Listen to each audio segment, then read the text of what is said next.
activities for November, and we have moved along so fast that we've used all of the first column, and we're on to Saturday, November 15th, from 10 to 3 p.m. in the dining room, in the hobby room, and in the chapel.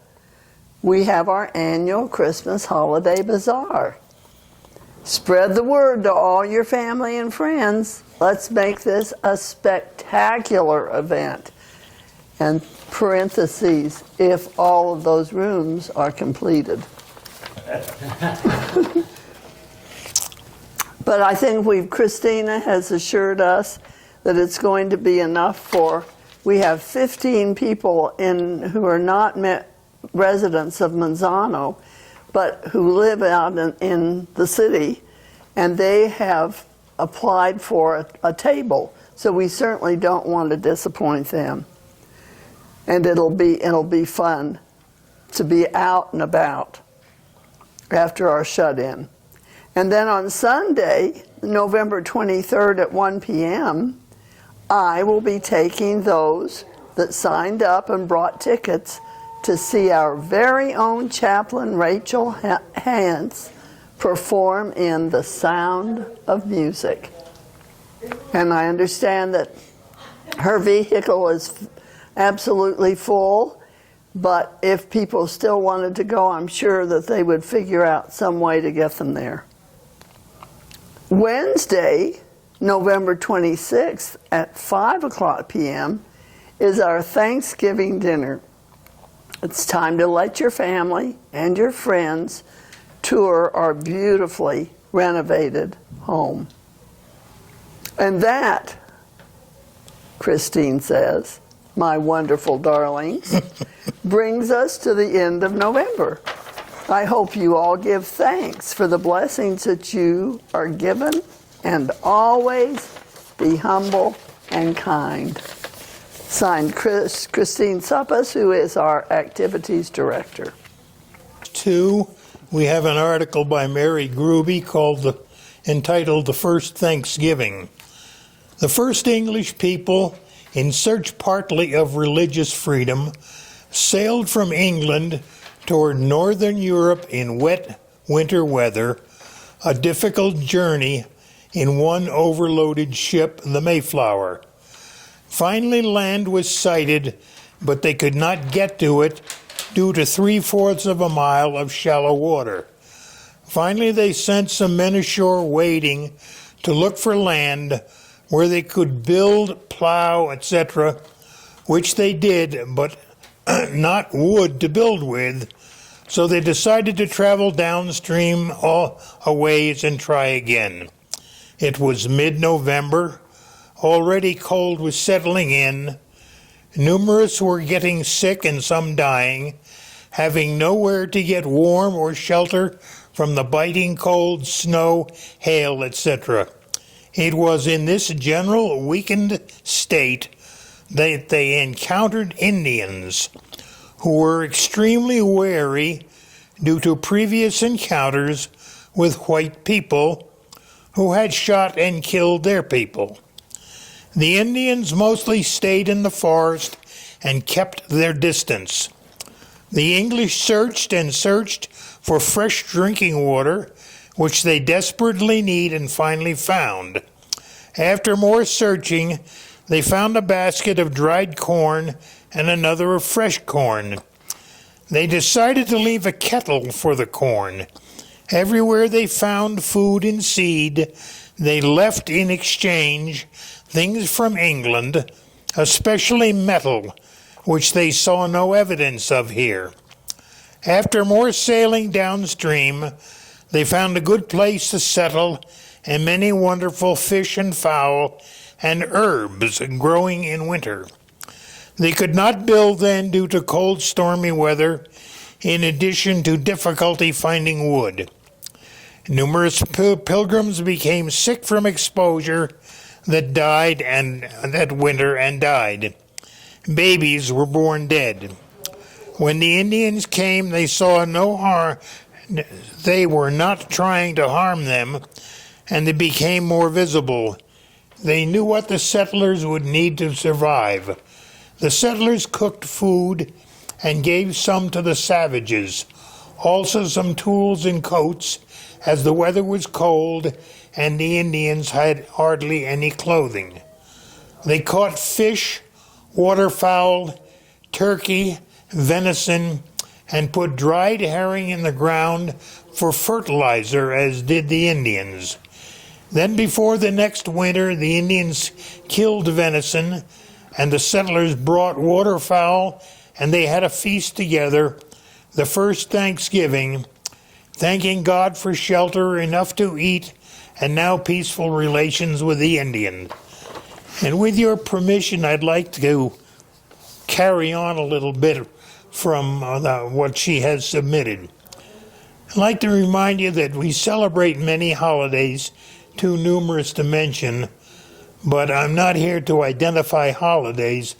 I'd like to say something about their origins.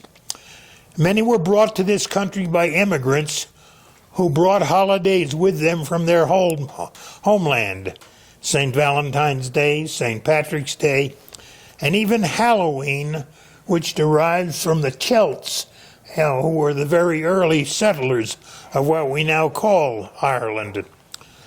But there are only two that I identify as American holidays, July 4 and Thanksgiving.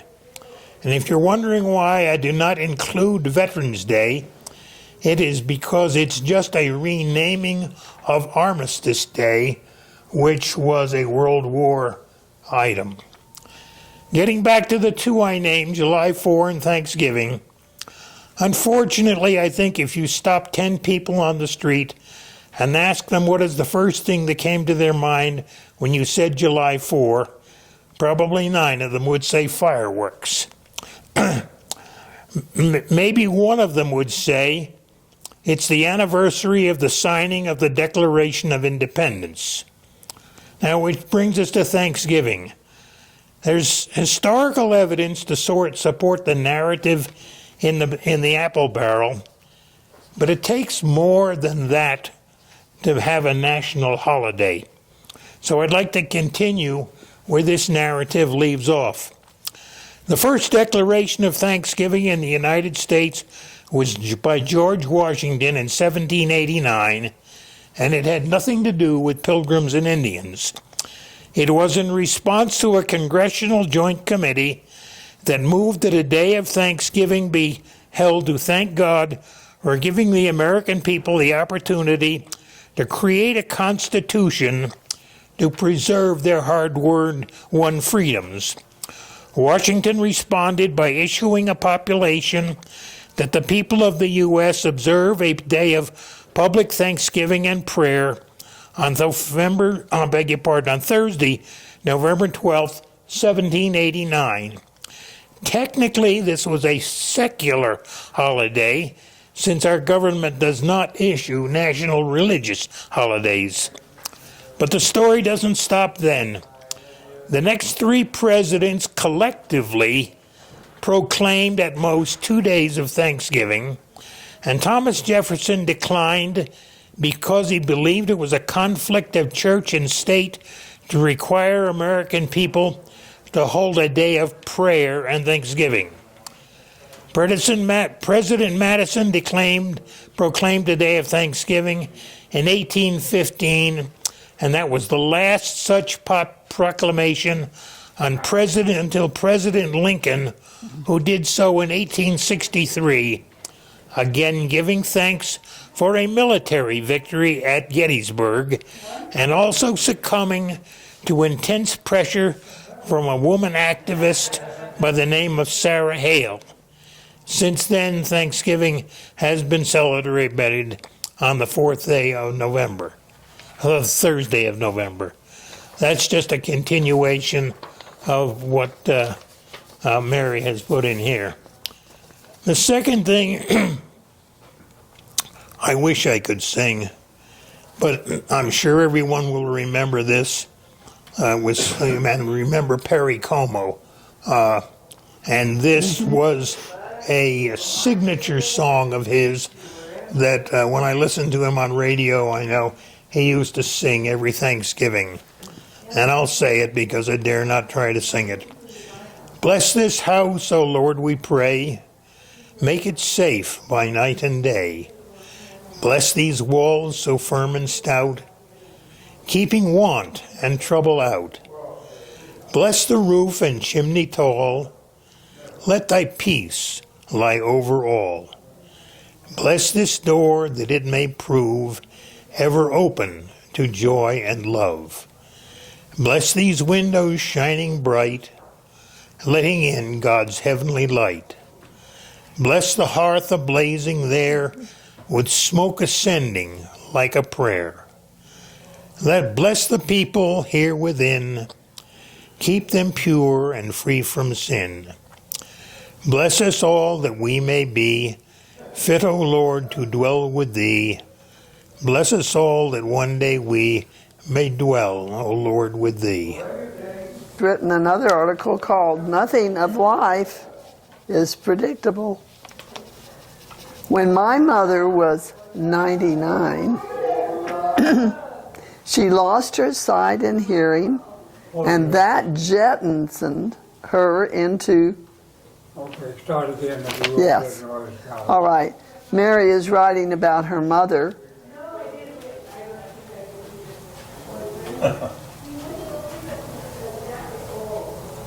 Some voices must be heard. When my mother was 99, she lost her sight and her hearing, and that jettisoned her into dementia. Previously, she had very much valued intellect, intelligence, and rationality. She went through medical school in 3 years during World War II, as doctors here needed to serve at the war front. She was one of the few women to do that in those days. Later in life, she went through analytic school, which was very challenging, and she became a psychiatrist and professor.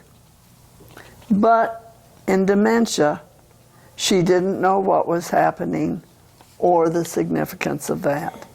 She was given to singing snatches of Broadway tunes in a deep baritone voice. This achieved most noteworthy status when she attended a party sponsored by officials from the state government to honor centenarians, people over 100 years old. This was filmed for TV, and state government notables spoke to an audience and presented plaques to be displayed in the public venues. In the middle of the speech, by a higher up in the government, which was filmed for a large-scale broadcast, she loudly burst into her husky baritone singing 76 trombones, and her favorite was her favorite all-time tune. Reverend Rachel Hance has submitted the next article, and it's The Sound of Music, which is the musical that I was speaking of earlier. Our very own Reverend Rachel Hance will be playing Sister Margarita in The Sound of Music. Christine will be taking a bus to the play on Sunday, November 23rd, and the bus will be leaving at 1:00 p.m. Tickets for seniors are $26. And if you would like to go, you can purchase tickets online, and then it gives a website. And the show will be performed at Rhodey Theater on UNM's campus. The Sound of Music was destined to become the world's most beloved musical, featuring a trove of cherished songs, including Climb Every Mountain, My Favorite Things, Do, Re, Mi, 16, going on 17, and the title number, The Sound of Music, won the hearts of audiences worldwide and earned 5 Tony Awards and 5 Oscars. The inspirational story is based on a memoir of Marie Augusta Trapp, and it follows an enthusiastic postulant who serves as a governess to the 7 children of the domineering Captain Von Trapp, bringing music and joy to the household. But as the forces of Nazism take hold of Austria, Marie and the entire Von Trapp family must make a moral decision. So come to the musical and see how it worked out. And part of And It's a Halloween story. Halloween evening, the weather was cold, but little wind. About 5, maybe 6 of us teenage boys were out tricking and treating. We'd stopped at 8 or so farmhouses. We were welcomed with everything from hot chocolate and cookies to cider, apples, pie, cake. All in all, a good night's haul. It was now about 10, and school was tomorrow. We decided to visit one more farm before we ended the night. Dale Conson, a farmer that some of us had worked for at his family farm. And as with most of the farms, there were no modern toilet facilities. Dale's place sported a 3-hole outhouse, very near top drawer as outhouses go. We had tipped over 5 or 6 that evening, but this one was the largest, and we decided we would fix old Dale up and tip his privy. Most of these buildings were small and they were not fastened down. We had no difficulty in lifting and tipping them over, but this one was about 8 feet by 6, most likely the Taj Mahal of privies in St. Joe County. All of us stooped and grasped the bottom and heaved. Nothing happened. We heaved again. Still nothing. My buddy Delbert was easily the biggest of the high school juniors, 6 feet and 180 pounds. He pushed me aside at the center, and stooping down, he gave a very large groan, and the privy began to lift. At that point, all gave extra effort. Suddenly, the privy went over so suddenly, Delbert, who had been providing most of the muscle, went with the tipping edifice. And as the privy went over, Del went with it. He had his arms out, and by effort, he was able to reach the other side of the hole. And there it was, stretched out, full length, toes on one side and fingers on the other. All of us stood gaping. No one moved. Elbert let out a loud yell, "I need a little help here." That galvanized us into action. Several on his hands and 2 by his feet, we lifted Delbert and, stepping it sideways, carried him to safe ground. And then the laughing and hooting began. We must have made a heck of a racket. Dale Conson, the farmer, had heard the commotion, and he appeared suddenly with a shotgun in hand. Things got serious at once.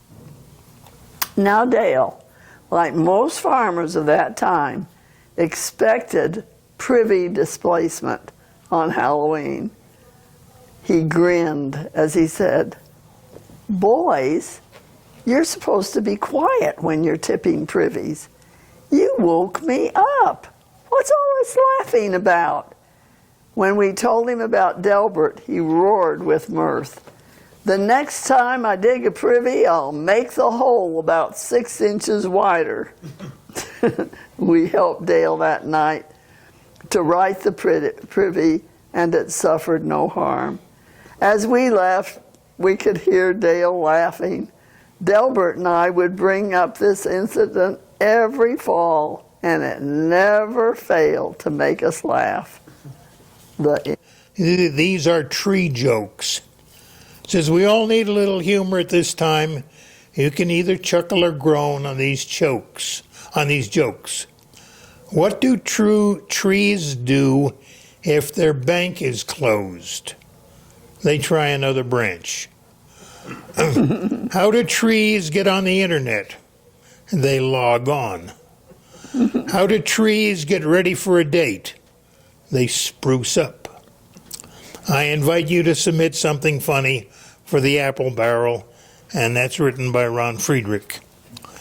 Then we have an organization that meets frequently here, the United Women in Faith. United Women in Faith invite any interested women to join us for a special time of fellowship. We meet the fourth Tuesday of each month in the Hobby Room from 1:30 to 3. Our November meeting will be on the 25th, and this will be our last meeting for 2025, and we will not be meeting in December. For questions or RSVP, please call or text Sharon Christensen, and that's written by Sharon. Then we have some news from Debbie Harrington of the Gift Shop. Thanksgiving is a holiday that reminds us to be thankful for all. I am thankful for all my volunteers. I am thankful for all the staff. I am thankful for all the residents. And I am hopeful that everyone is thankful for the Gift Shop. There are some nice treasures for you and your family for the holidays. We have table runners for the season. We have some incredible bowls and glassware. There are also bundled cards that are 10 for $1. These are handmade cards for all occasions. The volunteers will help direct you for what you're looking. Gobble, gobble to all. God bless. Yeah, another one by Ron Friedrich, Helping Hands. Just a reminder that we are still available to hang pictures, get a few items at Sprouts, and do odd jobs such as tight jar lids. Call Ron Friedrich with a telephone number here, or Carolyn Brislin with another phone number. Now, page 6, we're given the November birthdays, and there really aren't very many. Julie Clay's was on the 2nd. Christiane Miller, hers was also on the 2nd. And then our Kathleen Shea, who is up on the 6th floor, was the 8th. Virginia Niemeyer was on Veterans Day, the 11th. And Michael Gottwald, who has decorated a lot of the lobbies in this building, his birthday is the 12th. Millie Jiltweed is going to be 100 years old on the 19th.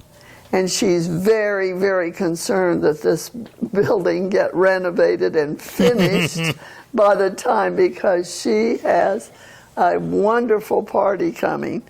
And she's told her great-grandchildren that they must dance with her because she has a band, and she doesn't care that they don't know how to dance. They're going to dance with her. Joyce Gamble is going to be on the 23rd, and then our Ruth Gates from the 6th floor will end the month on the 24th with her birthday.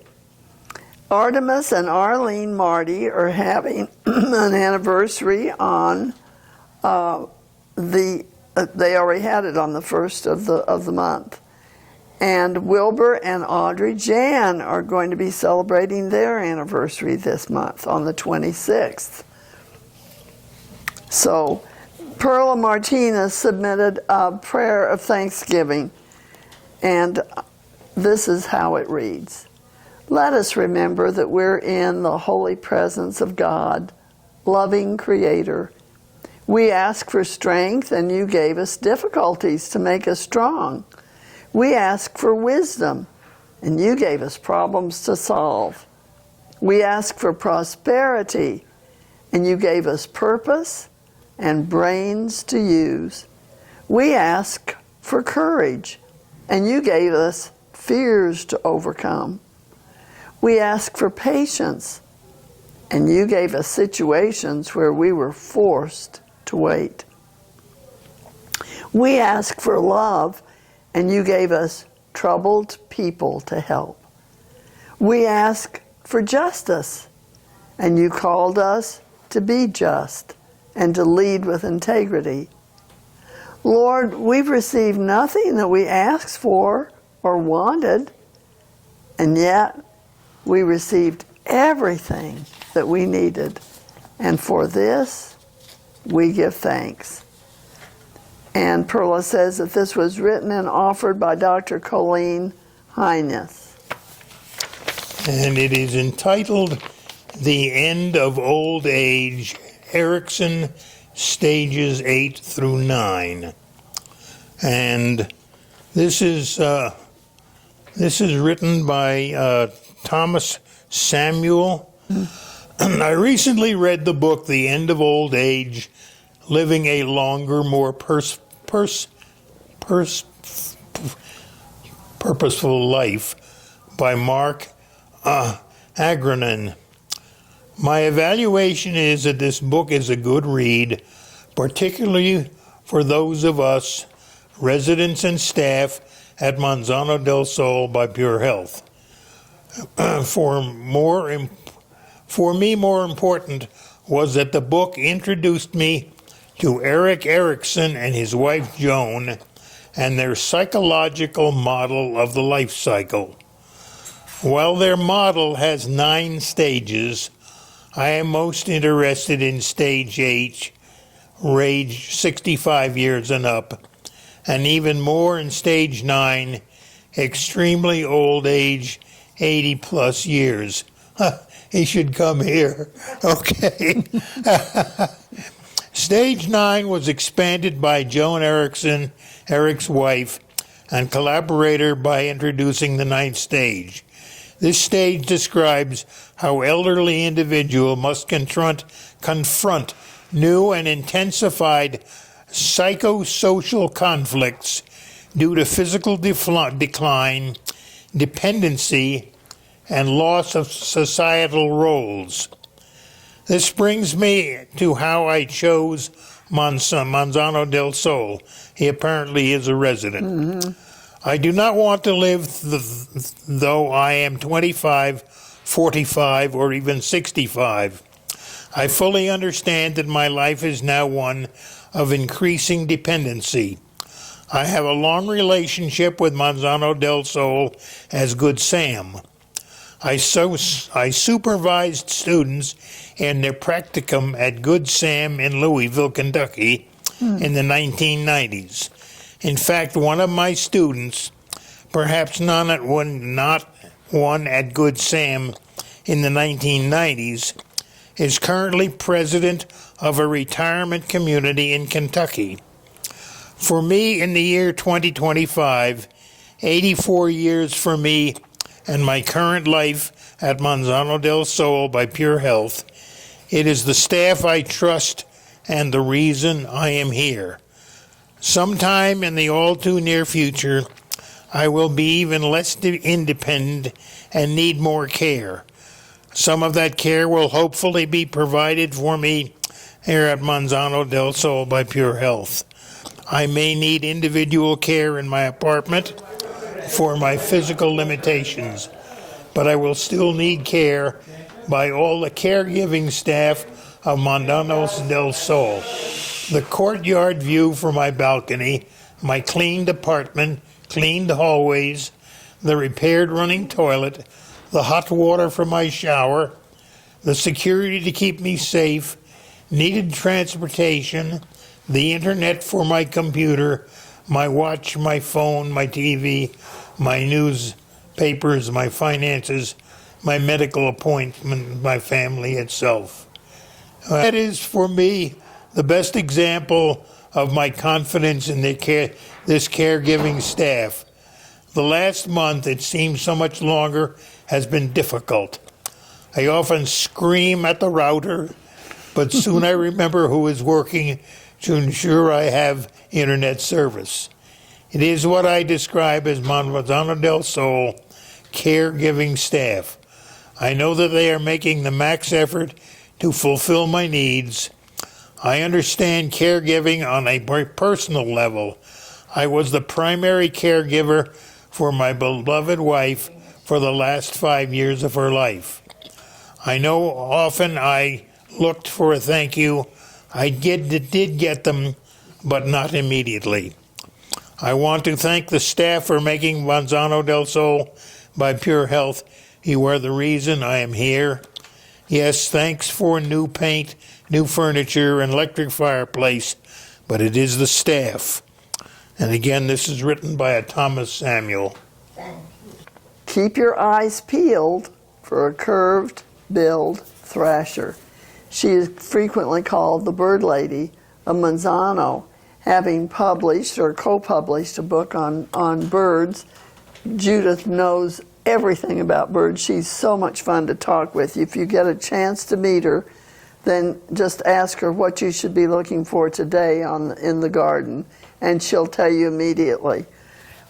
As I was taking my daily walk around the courtyard, a bird glided into the rose garden. When I got closer, I was delighted to see a young curved-billed thrasher, about the same size as an American robin. They have grayish brown back and wings, and their breasts have round brown spots. Their bill is curved down, and they have a prominent yellow eye. The curved bill thrasher was my, quote, spark bird, the one that got me hooked on watching birds. Before I had both of my knees replaced at the same time, almost 25 years ago, I was an active hiker, but never thought I had the patience to be a birder. In the early weeks of my knee replacement recovery, I had to spend a lot of time in bed using a machine that was supposed to help me gain range of motion again. My good friend and Birding Hotspots co-author was a long-time birder, and she hung a seed bell in the tree outside my bedroom window to entertain me.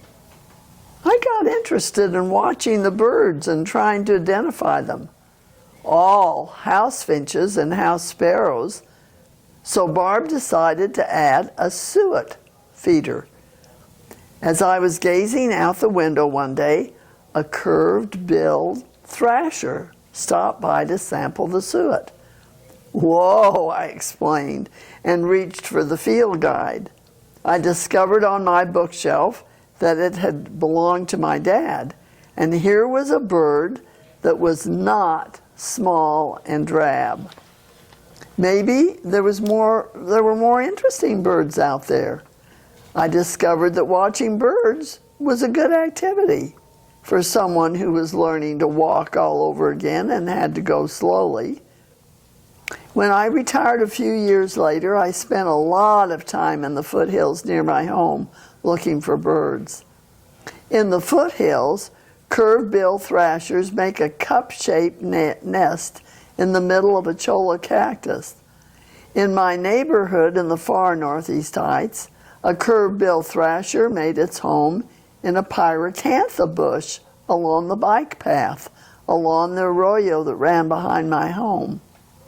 While the female didn't stray from the bike trail bush, the male would embed himself in my pyracantha along the wall to my courtyard. If I walked through the adjacent gate quietly, I could hear it humming quietly. This location made it easier to retrieve peanuts I put out there for the scrub jays. It wasn't able to open the nut with its jaws, so it used its curved bill to spear it and then bang it on the ground to crack the shell so it could retrieve the peanut.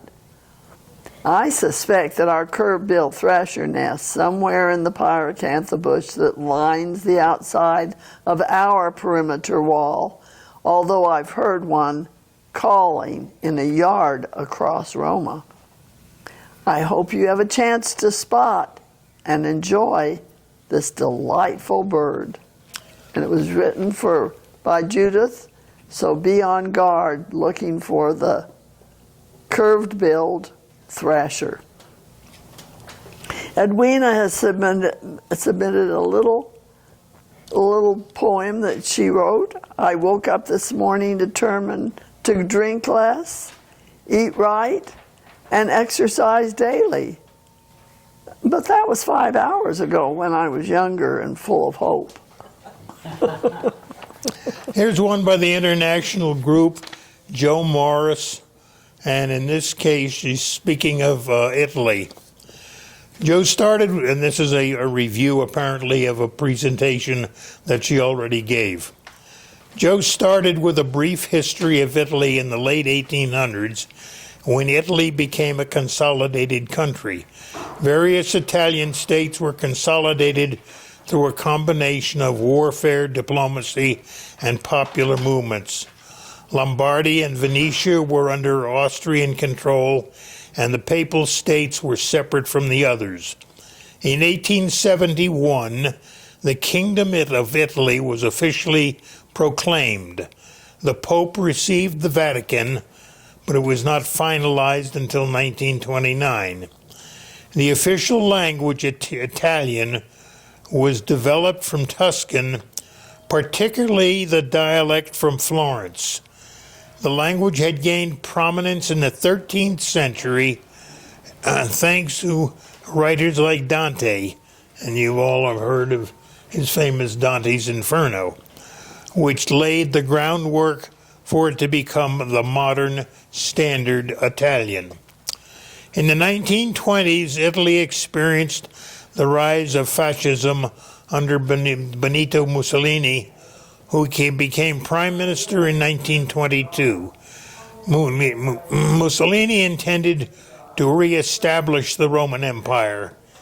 During World War II, after the Allies captured North Africa, they made incursions into Italy, but did not capture all of Italy until 1945, after the collapse of Berlin. Jo told us of some experiences of her family with 5 children during the war. Tobacco was a state-controlled monopoly, and distribution was rationed.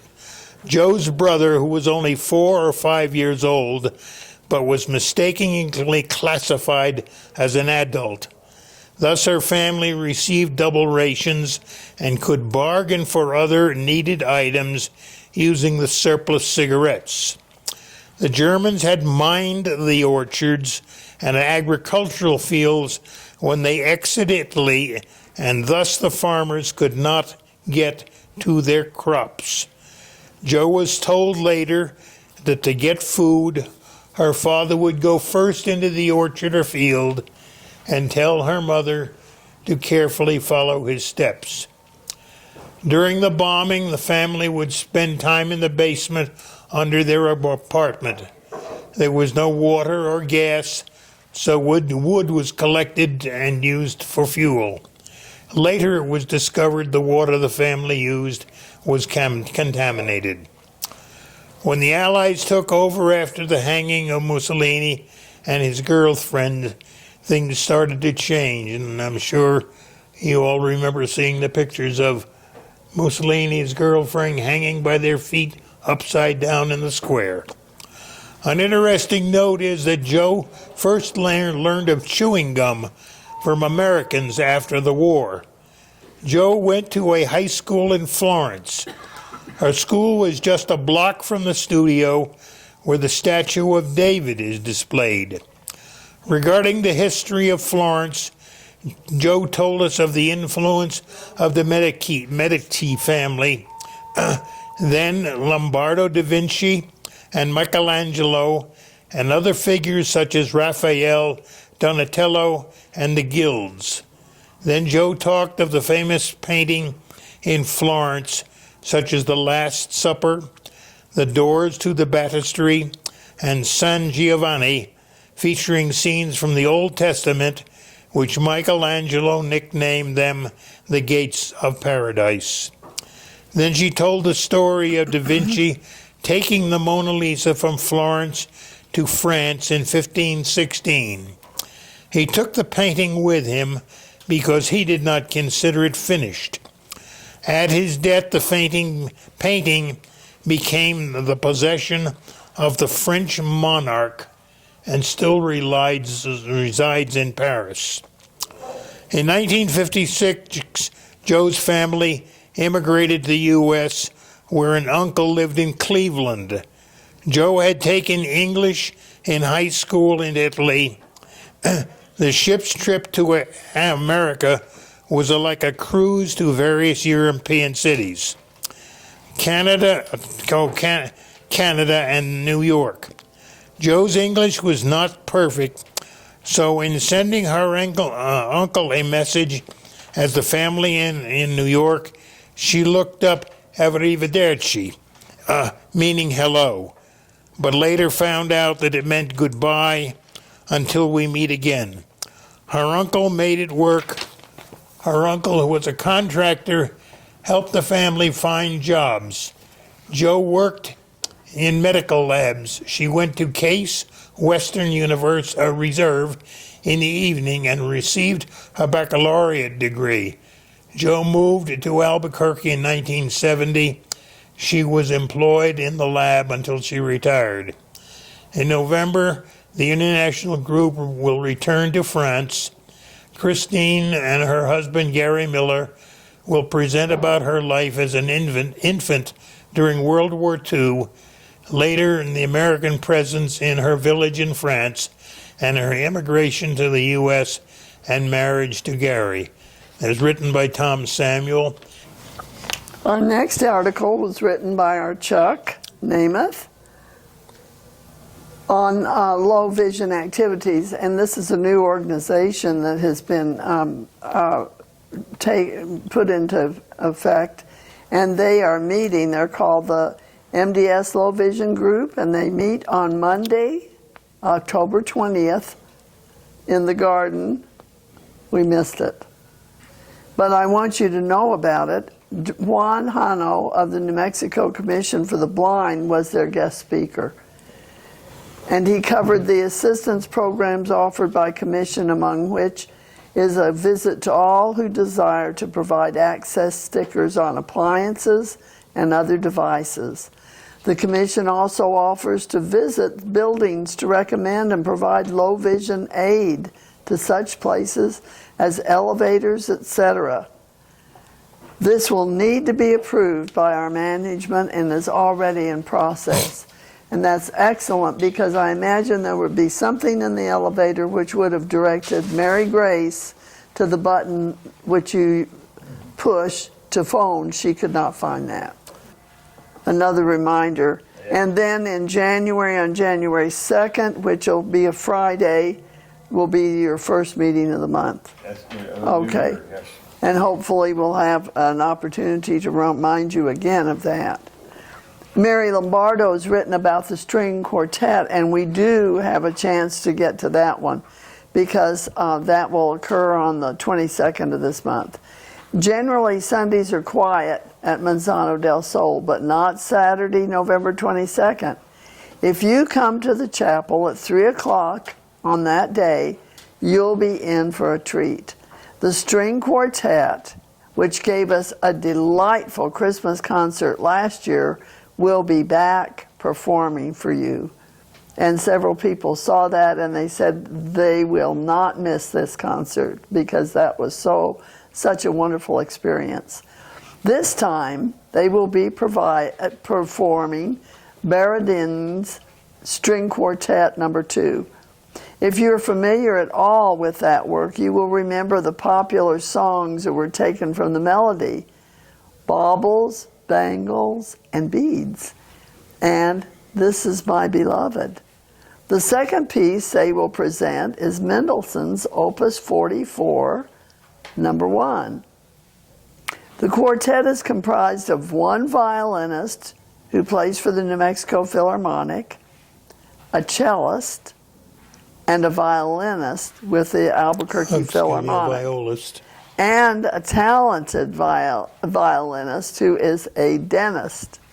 The viola player is the son of Mary Lombardo, resident here at Manzano. The last time they played, we had an audience of about 60 guests. They felt so welcome. They couldn't believe that many people would gather on a Sunday afternoon to hear their quartet. But they were so excellent that there was not a sad person in the audience that was sad to have given up their Sunday. Let's make them feel welcome again. Please come and invite your friends to share in this treat. Whom you've heard us refer to several times, as has said, "This too shall pass," Lincoln said during the Civil War. We live in stressful times. Let's all support each other. From the Wellness Director, Crystal Lopez. As our community is getting a new and improved look, we have been trying to keep our fitness classes available to keep everyone moving. If you haven't taken advantage of our fitness classes, please look at our schedule. We have something for every ability and fitness level. We typically have 3 to 4 classes a day, starting at 9 a.m. and going to 2 p.m. If you are not sure which class would be best, please stop by and talk to Crystal or Ruth, and we can discuss which classes would best fit you. If there is a class you would like to see on our schedule, we will do our best to make it happen.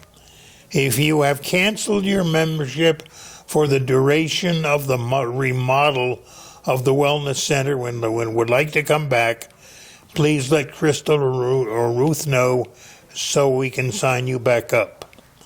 Wellness seminars. Our October seminar was pushed to November due to construction. We will have our wellness seminar on memory and how to improve it Thursday, November 20th at 3:30 in the chapel. Wellness outing. Our activities and wellness outing will be Wednesday, November 5th. Well, that's already passed. No reason to go beyond that. And brain games. Brain games will continue the last 2 Tuesdays of the month, November 18 and 25 at 2 p.m. Our brain games activity vary and are lots of fun. Come and check it out.